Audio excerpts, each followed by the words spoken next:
Miscommunication, misunderstandings, disagreements, and hurt feelings happen. This is just part of life, including organizational life. What is important, however, is that we take the time to do the repair work and ensure the workplace is one that is healthy and built on a foundation of respect. On this episode of the Communicative Leader, we're going to look at common issues that hamper internal communication. We're not going to stop there, though. We're going to give you some small communication tips that will help you avoid these common stumbling blocks, and more importantly, in doing so, make your place an awesome one to work at. Hello, and welcome to the Communicative Leader, hosted by me, Dr. Leah O'Neill Hodges. My friends call me Dr. O. I'm a professor of communication and a leadership communication expert. On the Communicative Leader, we're working to make your work life what you want it to be.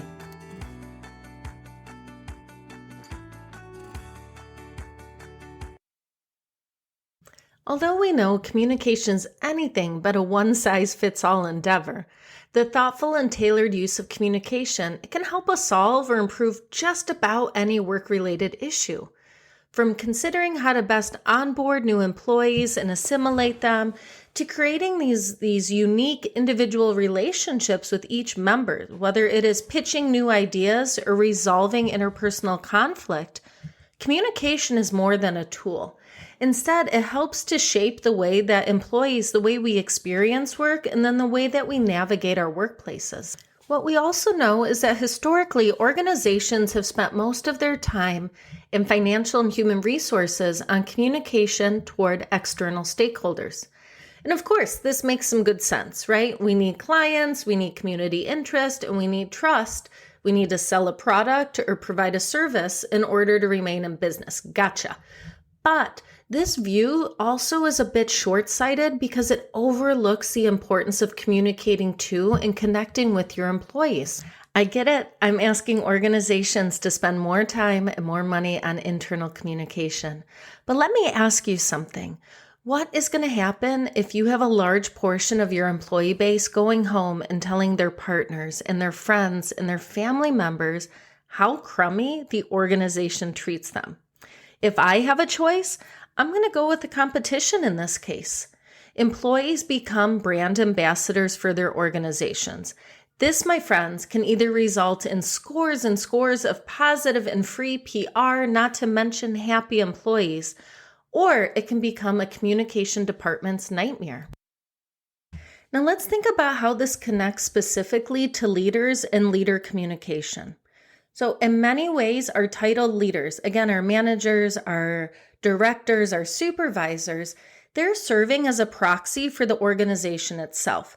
And this is especially true in large and structurally complex organizations. Employees at certain levels may never have an opportunity to interact with individuals at the C-suite or other higher level executives. Even in mid-sized or smaller organizations, status distinctions or the way that departments and projects are organized may also prohibit employees from all levels from interacting in meaningful ways.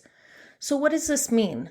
Again, this means that an employee's manager becomes a stand-in for the organization as a whole. However, some issues can really stem from this particular setup. What if an employee doesn't like or trust their manager? These messages then may be interpreted through a lens of suspicion. Employees might also feel like they're left out or overlooked when messages are directed externally first, or if their concerns and suggestions continue to go unanswered. Communication researchers have explored these issues. And in fact, I did some of this work with Dr. Colin Baker a few years ago as well. And we found several standard organizational stumbling blocks that leaders fall prey to in attempting to deliver, or worse yet, overlooking the importance of internal communication with members. So what are some common practices that organizations and titled leaders engage in that hamper the employee experience? Well, we're going to look at 4 of the most common today.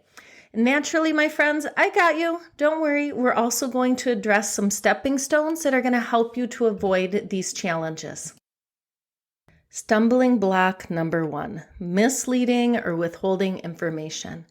Now, my titled leaders out there, I hear you. I know you're already saying, hang on, sometimes there's information I can't share or that I have to wait until a certain scheduled date. We fully understand that, right? Not referring to that. This stumbling block is referring to when you have a choice and you choose to wait. Like we've talked about in previous episodes, delivering bad or unexpected news is never fun. Understatement, right?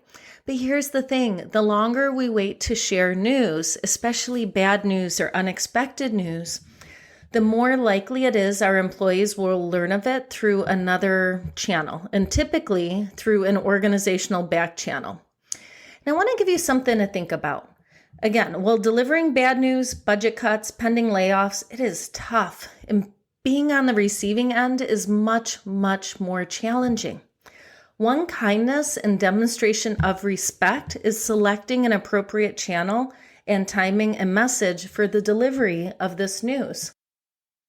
And again, why is this important? Well, of course, you work with humans, not robots.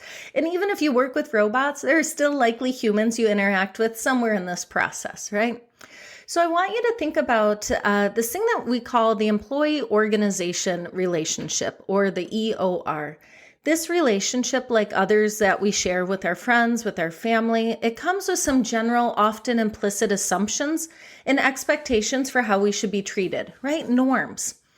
So what the EOR, or again, employee organization relationship, is telling us is that as an employee, I hold beliefs about what I believe the organization has promised to give me in exchange for the work that I am doing on part of this employment contract. This contract can be fragile, right? Not the actual one that I'm signing, but the psychological contract that I share with the organization. If I feel like it's been violated, if I feel like my manager or the organization isn't treating me fairly, if I feel like they are betraying me or our contract in some way, this is going to have a really large impact on my ability to trust them. And I can tell you, my friends, this is also going to impact the way that I feel when I'm doing my work. It will likely show up in the work that I do, in the way that I interact with others in doing that work. So when employees learn about certain organizational changes, like layoffs or a procedural change through these back channels or via the media, even worse, this employee-organization relationship is damaged.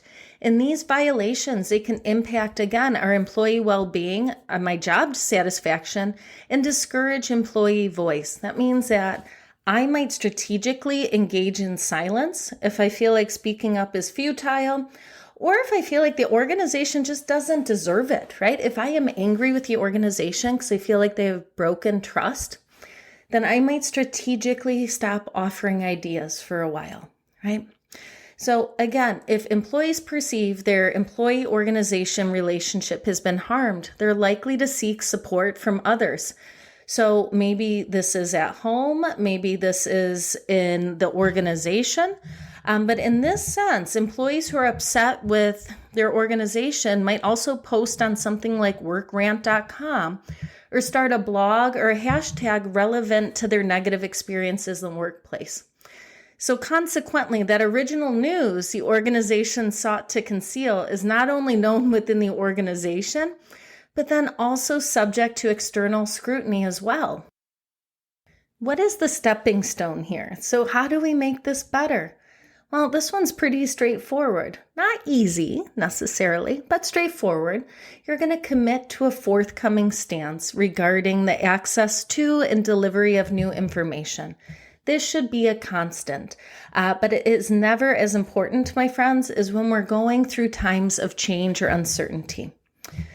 I also want you to think about what employees must know, what they should know, and what they could know, because this can help to anticipate how they are feeling and the type of questions that they might have. So information that must be known is that which is indispensable to your employee's ability to complete their role requirements. Information that should be known pertains to the knowledge that it's often high level, but might not directly influence their formal roles. So maybe personnel changes in senior management, for example. Organizational rumors, office gossip are among pieces of information employees could know. So, considering this, internal communication can be used to increase the delivery of accurate information and to dispel irrelevant or inaccurate information. Companies, I encourage you, think about what are these means? What are the channels for employees to pose questions or to submit comments? And I encourage you to figure out some that can be done anonymously. So that way, the organization can be instrumental in helping associates understand why decisions were made and can help to address and dispel confusion or anxiety with the organization internally, as opposed to having our employees go home and try and make sense of this in the community and at their dinner tables. So our second stumbling block, number 2, is organizational injustice. And here we're circling back to perceptions. And remember, we talked about how even if we don't voice it or raise a stink, we tend to be very aware of what we have in comparison to others. And also, managers tend to be pretty inconsistent in applying organizational rules and also in granting exceptions to those very rules. Now, I want to tell you about this anecdote. I read it in research that was conducted by Clark in the year 2000. And since reading this, since coming across this, I've thought about this anecdote many, many times. And it is a perfect way for us to consider organizational injustice. So in this research, Clark describes the situation of an unmarried employee who frequently would help her sister with her 3 children, all of whom had Tourette syndrome. Right? So one of her nephews was scheduled for surgery and the employee requested time off to care for the other 2 children. But because the children were not hers biologically, the manager did not grant the request, right? So this is really problematic. But let me tell you, folks, where it becomes even worse. However, when a coworker in the same work group inadvertently ran her cat over on the way to work, I hear you, this is horrible. I wish this on no one. In this instance, the manager allowed the employee time to leave work to go and bury the animal. So in circumstances like this, employees will often engage in discussion to make sense of these events. Right? So these perceptions of organizational or managerial injustice have been linked to a withdrawal of citizenship behaviors and retaliation and gossip. So what does this mean? If we feel like we're not being treated fairly, we tend to help others less. We might make not so great decisions to retaliate because we feel betrayed, we feel angry, we feel hurt. Or we might just start engaging in gossip as a way to make sense of this, right? So what we need to do is make sure that organizations and managers are vigilant in establishing these procedures and making sure that they are enacted across the board in the same way so that they become a behavioral norm rather than something that is a set of rules for one employee, another set of rules for another employee. So we just hinted at the stepping stone there, but again, how do we tailor communication to avoid perceptions of injustice or actual injustices? Well, again, there are a number of steps managers can take. One, I want you to think about those conscious decisions when you are communicating. I want you to resist assumptions about particular workplace members or their social identities. I want you instead to try and look at all of your teammates and value those differences and recognize the power of communication. So for instance, pertaining to the story above, the story of the manager who advantaged pet ownership over childcare, that manager should have been more responsive to both employees' overall caregiving needs instead of privileging one over the other. So we've talked about 2 obstacles. We've talked about withholding or misleading information, and we've also talked about organizational injustice. We're going to move on to our third obstacle, that's pseudo open door policy.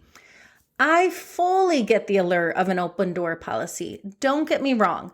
When it is done well, let's be honest, it can be really transformative to a workplace. We've heard of CEOs stationing their desks in the middle of their employees. And what an awesome way to showcase how they view themselves in relation to the team, a true member. But here's the thing, my friends. An open door policy is far easier to tout than it is to carry out. The problem with traditional open door policies is that they often fall short of that intended goal, communicating that senior leaders or the CEO care about employees regardless of rank. And certainly there are likely many, many senior leaders and CEOs out there who truly do want to get to know employees and want them to come to them and chat with them and share ideas. But the fact is, if we're not there on the floor or in the middle of the meeting or in that surgical suite, for example, we don't know best. The employee doing that work or impacted by that part of the process does. Yet, even our best intentions can fall short when we're not executing our plans thoughtfully. And I think we'd all like to be the type of formal leader, right? The manager, the supervisor, director, heck, even the parent who says, yes, open door policy all of the time. Pop in when something comes to mind or to share your idea or to offer solutions on how to streamline an issue. But here's the thing, for me personally, and I know myself, and part of knowing myself means recognizing my many, many responsibilities, right? From teaching to advising to serving on committees. I'm currently writing a book. I'm writing conference articles, planning new projects, trying to collect data for the new projects, thinking of incredible podcast ideas, recording those ideas. You get it. The list goes on and on. And that's only a small list of my professional responsibilities, not to mention expectations placed on me as a parent, as a partner, as a friend, a sister, a daughter. I also know I tend to be more focused and creative in the morning, which means writing and researching then and saving more administrative tasks, maybe assessments, responding to emails, until the afternoon. Knowing myself also means that I can tackle a lot, but I need to have dedicated work time without distraction, often using something like the Pomodoro method to keep myself on track. Whew. So while I am extremely dedicated to my students and my departments and my universities and my discipline successes, I am positioned to be most effective in my roles, in the way I give my time and attention to those I work and learn with, when I have some boundaries in place that allow me to accomplish what I need to do. The point here, sure, I would absolutely love to be the kind of leader who says, yes, come into my office at any time. Or if I'm working from home, say, hey, I'll leave my WebEx personal meeting room open all day. Pop in any time. Though here's the thing. That would leave me feeling anxious and cranky, which would result in me being short with students, advisees, peers. Why? Because I would be worried about all of the tasks I was responsible for that day. This would definitely impact the relationships I care so much about. Who wants to work with someone who is clearly distracted, hurried, or makes you feel like a bother? Another critique of the open door policy. Let's say you know yourself and you can manage the multitasking and toggling between work tasks and a true open door policy. We can end up undermining the ability of our employees to innovate and problem solve creatively. Again, stick with me here for a moment. Being there for your people is amazing. And yes, that is what a true leader does. Yet, without some boundaries, we may end up becoming the go-to rather than a collaborative partner in the solution. Can we simplify this a little bit more?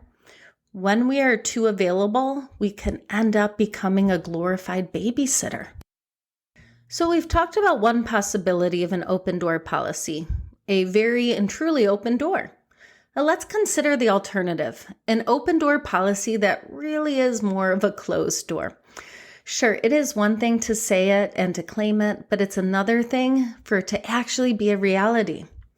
So what happens when we have an employee who's fed up with the bottlenecks in the process and they make the time to visit their CEO's office to share their ideas? Let's think about that employee. They're excited, they're a little bit nervous, they've never met the CEO, but they're familiar with them from the town halls and weekly emails. And this employee, they're really committed to the company. They've been here a long time and they want to see it succeed.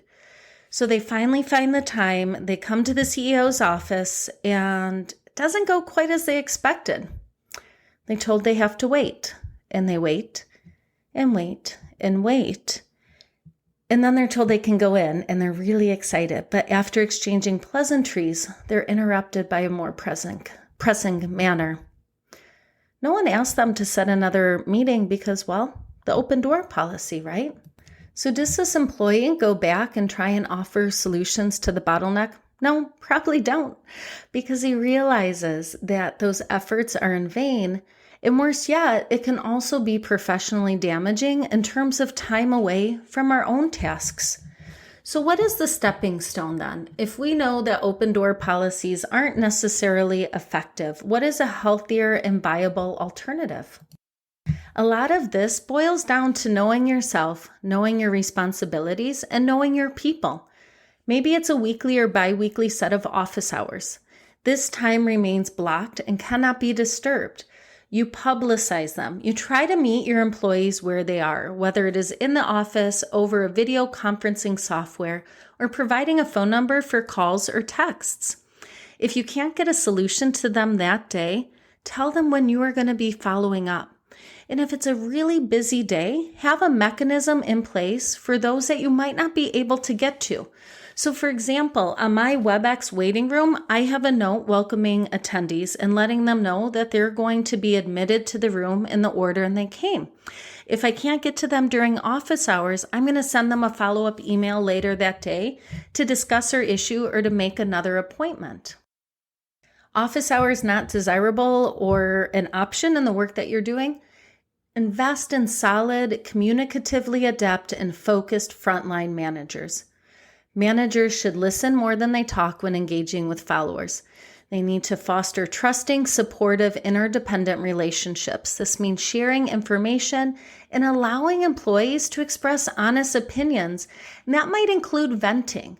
When we have these practices that are enacted, an environment of fairness and openness is created, and this leads to two-way communication and constructive discussion if there are issues. Here's the thing to keep in mind. Sometimes our managers are the issue. So again, this is why it's so important to create an anonymous communication channel for employees to write or to call in if this is the case. Our final common organizational obstacle, number 4, invisible leaders. Do you remember when we talked about how visible formal managers are in a previous episode? You are the organizational actors that others literally look to. You're the role model, whether you want to be or not. And in fact, this is a large part of leading that we don't talk about as much as we should. Okay, jotting a note for a future episode. Okay, and I'm back. But again, as high status actors who have power, ranging from hiring to firing, others are looking to you to set a tone for their own behavioral expectations. Are we dismissive of others' ideas, or do we take the time to engage in creative ideation sessions? Do we stop and smile and greet each other by name, or do we hurriedly walk to our next meeting with our eyes trained on our email? I had a former university president who had always announced to new students, new faculty, new staff, to parents, this is a heads-up campus. That goes a long way in communicating to members what type of environment you're going to find here and that you're expected to model too. This is a friendly campus, and this is the expectation for you as well. Leaders who take the time to learn others' names, ask about an associate's sick kiddo, or to chat about someone's idea, that's going to go a long way in defining expectations for the workplace on a deeper level. So what is our stepping stone? Well, senior management impacts the quality of communicative transactions and the way communication is valued and disseminated in organizations. Through their actions and interactions with others, an organization's leaders explicitly and implicitly demonstrate how they believe communication should function. So again, this visibility of high status members, it encourages additional information and social exchange, which can altogether increase the amount of communication occurring in a work group and in an organization.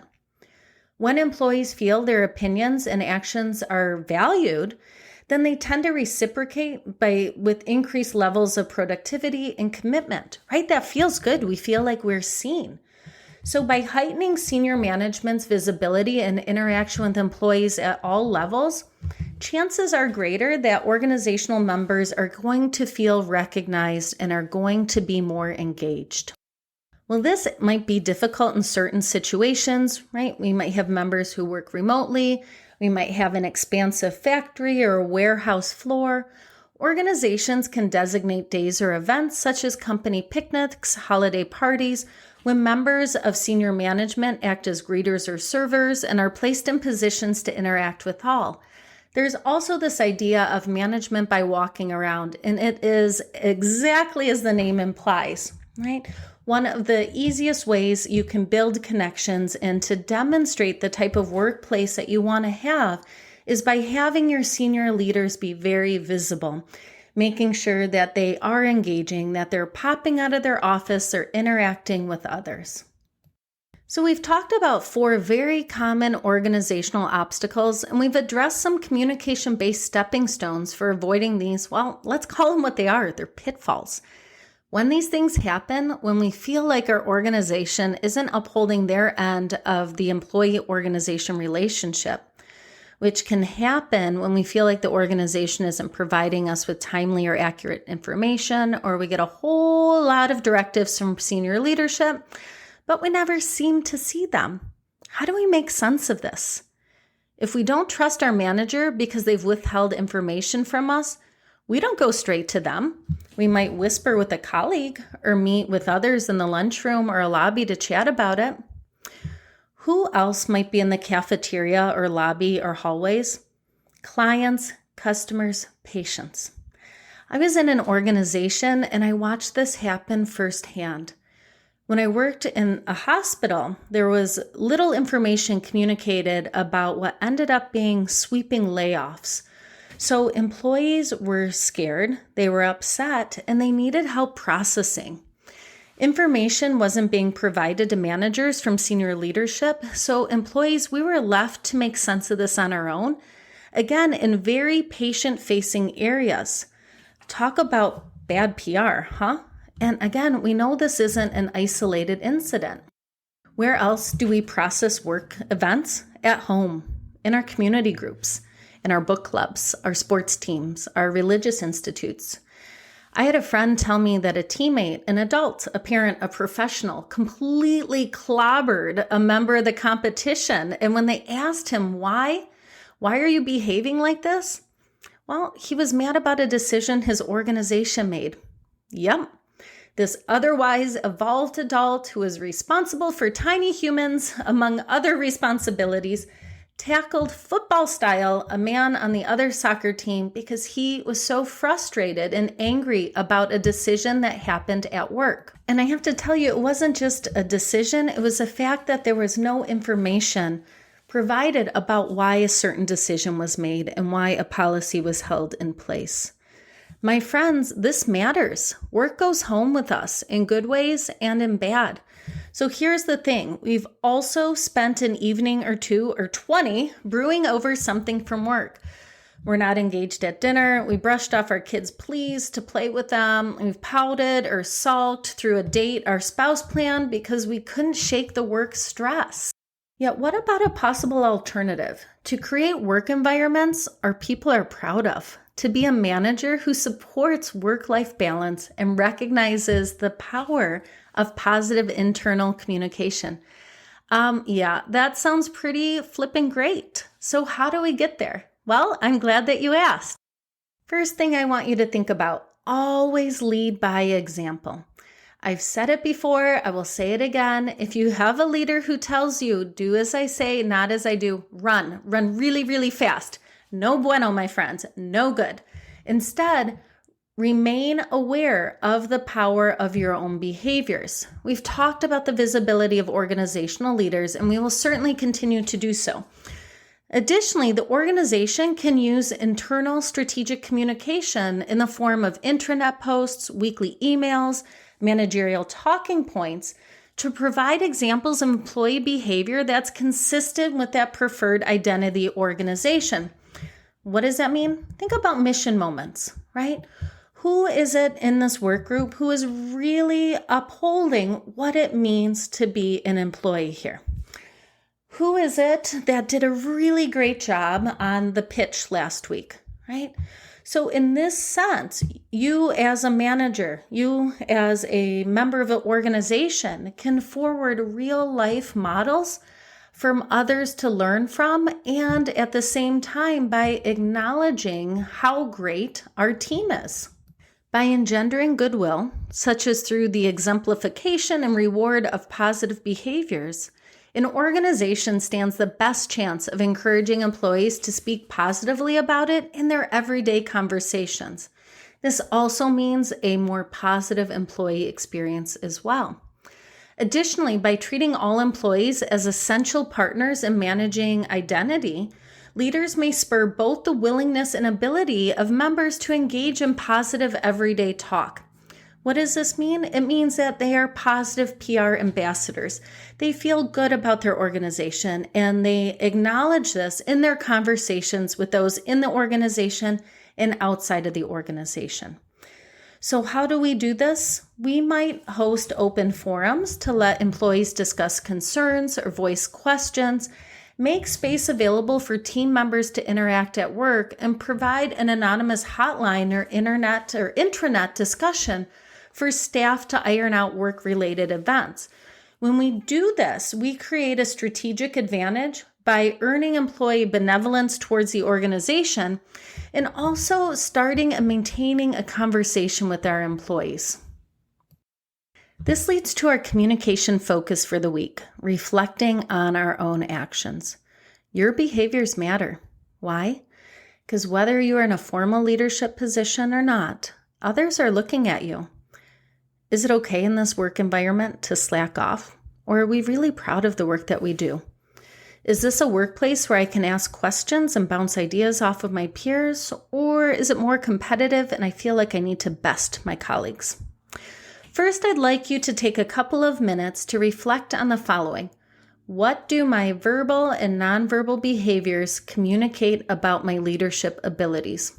Again, what do my verbal and nonverbal behaviors communicate about my leadership abilities? Are you generous with your time? When you talk to others, do you give them your full attention? Do you practice active listening? Or do you listen before attempting to interject and share your own ideas? Or do you feel like a chicken with your head cut off at work? Hey, we've all been there. No judgment. That is not an easy feeling. And I want you to take a few minutes, write this down, open your notes app, type a few thoughts, or just set aside a few minutes to think about this. Again, what do your verbal and nonverbal communication behaviors communicate about your leadership ability? Next, I'd like you to think about 1 to 2 specific actions you're going to try this week to role model the workplace behaviors you'd like to see. Are you going to smile or nod or otherwise greet every colleague you pass in the halls? Are you going to go to work and be more present when you're talking to others? Are you going to give open office hours a shot? It really can be as simple as slowing down one day when you're headed to your car to hold the door for someone else. I am not asking you to change your work world. I'm asking you to think about that 1 or 2 things that you can do, that you have the power to affect change, to model behaviors of a workplace that you are proud to be a part of. Next, I'd like you to think about building a strong internal brand. This might just be for your work group. This might be for the organization as a whole. But as we've mentioned at the start of this episode, traditionally, organizations have spent a lot of money and attention focused outside of the organization. Yet, how do we meet our customers' needs when we don't have an engaged staff or a competent staff or a consistent staff? Often considered an organization's most important asset, a brand is going to help differentiate your firm from competitors and initiate and solidify a company identity for employees. An internal brand should reiterate the intended external brand, but should be focused on our employees, right? Where creating a strong internal brand can increase how they identify with the organization, their trust of the organization, while also enhancing their ability to speak positively about their employer. Living the brand suggests a deep employee identification, such that employees are the organization's first customers and therefore poised to really serve as strong brand ambassadors. So how do we do this? How do we affirm the brand? Well, I want you to start thinking about value statements. I want you to think about employee mantras. Want you to think about consistency in appearance and messaging used in employee-centered communication. There's a company I want to tell you about that does exactly this. So Atomic Object, they're a software product development company, and they refer to their employees as Atoms. And Atoms follow 5 mantras. 1, give a shit, right? Side note, I was cursed for my lewd language at a conference for sharing this example. So 1, give a shit. 2, teach and learn. 3, share the pain. 4, own it. And 5, act transparently. This internal branding is complementary to and a more actionable form of the employee's external brand, which is exemplified by vision statements such as great, not big, right? So this organization recognizes the strength of an engaged employee base. Also, employees are lining up for the opportunity to become owners of the organization, and again, a true testament to the way in which they identify with their firm. There are certainly other ways that we can help to reduce and altogether alleviate some of these common organizational obstacles. We're going to dive into these and the big one, conflict, in future episodes. But before we go, as always, I want to leave you with a couple takeaways. My formal position leaders out there, whether you're aware of it or not, you play an immense role in impacting how it feels to work in an organization. From the way that your communication is shared or withheld, to the way in which policies are carried out, how accessible you are, or what the lack of your accessibility says to your employee base. Your actions matter. Your communication or your silence matters. These choices have tangible consequences. Considering this, you are in a position of power, literally, right? Do you see what I did there? But through your behaviors, you can help to shape the workplace. Reward and praise pro-social behavior. Lend a helping hand. Communicate intentionally. Give grace. What will that be met with? Will they see me as weak? No way, my friends. You're going to cultivate an environment where peers collaborate, where they pitch in, where they care for each other and the work that they're doing. You're not just a manager or a supervisor or a director. You're a change maker. And all employees out there, all ranks, all industries, you have power too, far more than you realize. You have ideas and you are meaningful to your organization. Do you feel like something could be done better or differently? Or do you still have this yucky feeling in your stomach from how that big change was communicated? It was so brief and the outcome was so big. Well, speak up, right? Share those ideas. And again, I know this is far easier said than done. I get it. Maybe it's something that can be brought up in your one-on-one with your manager, or maybe it makes more sense to bring it up at a departmental meeting to generate buy-in and collective problem solving. Other concerns can be communicated via organizational suggestion boxes, if you have those, or applicable to HR. This is your workplace. You are a vital member, and you can also enact change via your communication behaviors. So we've done a lot on this episode of the Communicative Leader. Yep, for me, I think it all boils down to leading by example. This requires reflection. What are your strengths? What do you alone bring to the table? What are areas for improvement? What are your idiosyncrasies? Knowing I'm most creative in the morning means reserving that time for specific tasks and tackling other projects in the afternoon. And again, this week, I am encouraging you, take some time, right? It doesn't have to be long, a few minutes, or certainly you can do a deep dive. But ask yourself, what do my verbal and nonverbal behaviors communicate about my leadership abilities? And then I want you to make a concrete plan for how you are going to enact one specific behavior this week. What is that one behavior you'd like to see more of in your organization, or in your family, or in your community? On the next episode, I'm so excited to welcome our first guest, Dr. Jen Patasek. Jen is an assistant professor at the University of Dayton, a former master's student of mine, and a co-author of my most recent book. She is an incredible communication scholar and, most importantly, a friend. She is what my daughter calls a kick-butt girl, and I know that yes, me too, I can't wait. We're going to learn so much from her and have a lot of fun doing so.